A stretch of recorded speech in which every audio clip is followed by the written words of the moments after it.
In the pursuit of our goals, that burning desire that fuels our ambition, we often face a fork in the road, a critical juncture where the choices we make can dramatically alter our trajectory. It's a moment where clarity and careful consideration are paramount, self-improvement or discipline. These two paths, while seemingly distinct, represent fundamental approaches to achieving our aspirations. One path, self-improvement, is often paved with the allure of new books, promising insights and strategies, inspiring podcasts filled with motivational messages and success stories, and the promise of transformation, a complete metamorphosis into the ideal version of ourselves. It's about learning more, expanding our knowledge base, and acquiring new skills, upgrading your mindset, shifting your perspective, and cultivating a more positive and empowering outlook, and becoming a new version of yourself, a better, stronger, more capable individual. The other path, discipline, is less glamorous, often perceived as the less exciting option.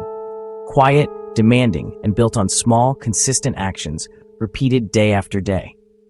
Discipline is about showing up even when you don't feel like it, building routines, establishing structure, and creating habits that support your goals, and sticking to a plan even when motivation fades and obstacles arise. Many debate which is better, endlessly comparing their merits and drawbacks, learning the perfect strategy or executing the one you have, endlessly searching for the optimal approach. Some say growth is everything, that continuous learning and self-discovery are the keys to success. Others argue knowledge is useless without action, that execution and implementation are what truly matter. But this is a false dilemma, a misleading dichotomy that limits our potential. The real answer lies in understanding both, recognizing their individual value and how they complement each other. We'll break down what self-improvement and discipline truly are, dissecting their core principles and underlying mechanisms, their strengths and their hidden weaknesses, revealing the full picture of each approach. The goal isn't to pick a winner, to declare one superior to the other, but to see how these forces work together, how they can be combined to create a synergistic effect. They're not opposing paths, destined to clash and compete. They're two essential components of a single integrated system, working in harmony to drive progress. For lasting success, for achieving your goals, and sustaining them over the long term. Let's explore how to use both to achieve remarkable results, unlocking your full potential and creating a life of purpose and fulfillment. Many misunderstand self-improvement, often viewing it through a distorted lens. They see it as a constant search for motivation, a never-ending quest for that perfect spark. People think they need to feel inspired, that lightning bolt of enthusiasm, before taking action, before even starting. But motivation is fleeting, an unreliable friend that comes and goes as it pleases. Relying on it is like waiting for perfect weather to set sail, constantly checking the forecast for a sunny day. You'll never leave the harbor, forever stuck in anticipation, never experiencing the open sea. Discipline, on the other hand, is often misunderstood and unfairly judged. It is often seen as self-punishment or restriction, a joyless obligation.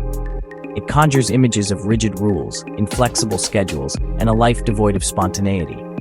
And joyless routines, a monotonous cycle of tasks that crushes the spirit. This negative framing makes people resist, pushing them away from something that could actually benefit them, the very structure that could set them free, providing the foundation for lasting change and growth. In reality, discipline isn't about restriction. It's not about limiting yourself. It's about direction, providing a compass to guide you towards your goals.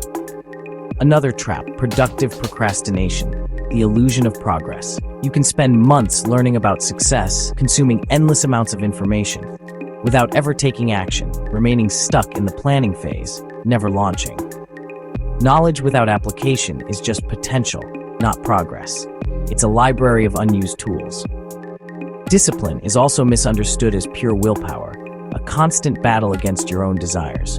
But true discipline is about building systems and habits, creating a framework that supports your goals, that make good choices automatic, turning them into second nature.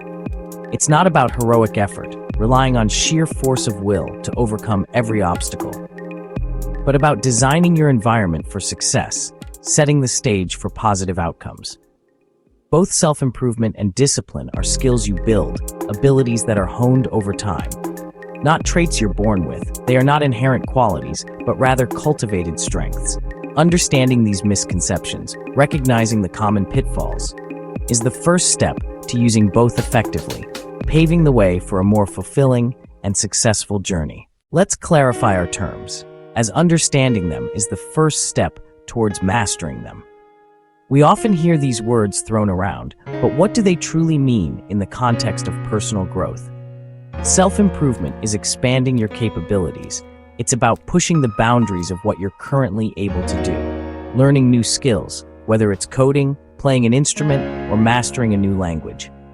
Gaining knowledge, delving into subjects that broaden your understanding of the world and your place within it, and evolving your mindset, challenging your beliefs, and adopting perspectives that empower you. It's about upgrading your internal software to increase your potential for success, happiness, and fulfillment. Think of it as unlocking new features within yourself. Discipline is about execution. It's the engine that drives your self-improvement journey, directing your actions with consistency and structure. It's about creating habits and routines that support your goals. If self-improvement is upgrading your software, giving you access to new capabilities, discipline is running the program every day, ensuring that those new capabilities are put to use.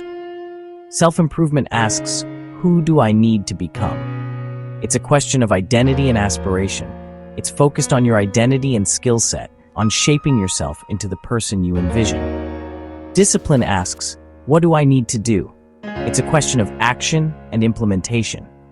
It's focused on your behavior and routines, on the daily habits that will lead you to your desired outcome.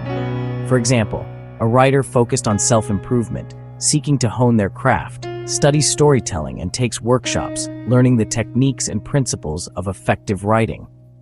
A writer focused on discipline, understanding the importance of consistent practice, commits to writing every day, no matter what.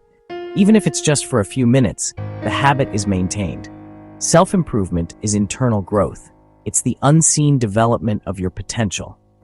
Discipline is tangible progress, the visible results of your consistent effort. The two are connected. They are two sides of the same coin.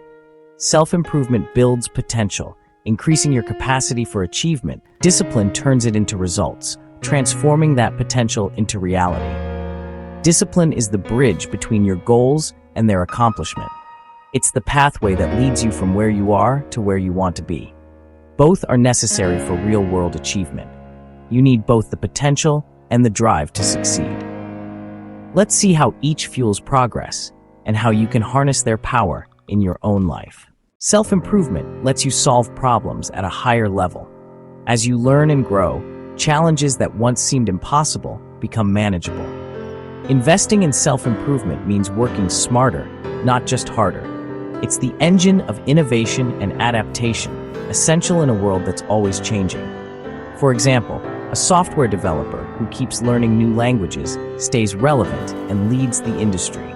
Self-improvement also builds confidence and self-efficacy, creating a positive feedback loop. Each small win proves you can grow, making bigger goals feel achievable. It keeps the journey engaging, turning the grind into a craft. You're not just doing the thing, you're getting better at it, which is deeply rewarding. Self-improvement expands your potential, but discipline realizes it. Small, consistent actions repeated over time lead to remarkable results. The power of compounding. Discipline carries you through the slow, unexciting middle of any journey when motivation fades. Research shows that having a clear, disciplined plan dramatically increases follow-through. Discipline automates success by building habits, making good choices effortless. It conserves willpower for what matters most. Every time you stick to your routine, you reinforce your identity as someone who follows through. Over time, you become a disciplined person, not just someone trying to be disciplined. This identity shift makes future choices easier and more aligned with your goals. Self-improvement's biggest weakness? It can become procrastination. You can read endlessly and never act. Analysis paralysis keeps you stuck. Chasing every new idea prevents you from gaining traction in any one area. Discipline, without self-improvement, leads to burnout and stagnation. Grinding away at the same task without growth is draining and pointless. You can be disciplined in executing a flawed strategy, climbing the wrong ladder faster. Without reflection and learning, discipline can make you efficient at failing. Both approaches alone have pitfalls. The solution is integration, using each to balance the other. The most effective path isn't choosing between self-improvement and discipline, but combining them. Self-improvement gives you direction. Discipline gives you drive. Think of it as building and driving a car. Upgrading the engine is useless if you never drive, and driving a broken car gets you nowhere. The synergy creates an upward spiral. Act, learn, adjust, act again. For example, an athlete uses discipline to show up and self-improvement to refine technique. Discipline gets you on the field. Self-improvement makes your time there count. This integrated approach keeps you grounded and growing. Discipline alone leads to a plateau. Self-improvement alone leads to chaos. Together, you get disciplined growth, committed daily practice that gets better over time. This is the sustainable path to success. It protects you from burnout and frustration. Small, consistent efforts compound into life-changing results. Integration is the key. How do you combine self-improvement and discipline? Start with action. Don't wait for the perfect plan. Commit to a simple, consistent habit like a daily walk. The goal is to build the habit of showing up, not perfection. Once action is routine, schedule regular reflection. Ask what's working, what's not, what can I improve? Use this feedback to seek new knowledge and upgrade your system. Try the 2-week experiment. Test a new strategy for 2 weeks, then reflect and adjust. This lowers the stakes and turns growth into manageable experiments. Discipline provides data. Self-improvement provides better strategies. For example, write daily, then review and learn to improve your writing. This virtuous cycle leads to mastery. Make discipline and self-improvement feed each other. The debate between self-improvement and discipline is a false choice. Success comes from balancing both strategy and execution, learning and doing. Self-improvement is your compass. Discipline is your legs. Beware endless learning without action and mindless action without reflection.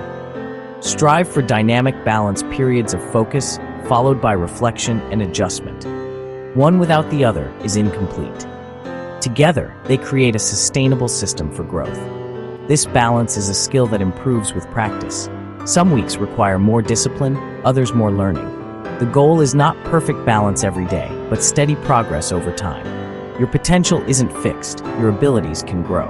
Start small, build consistency, and layer on learning. Begin today. The journey is yours.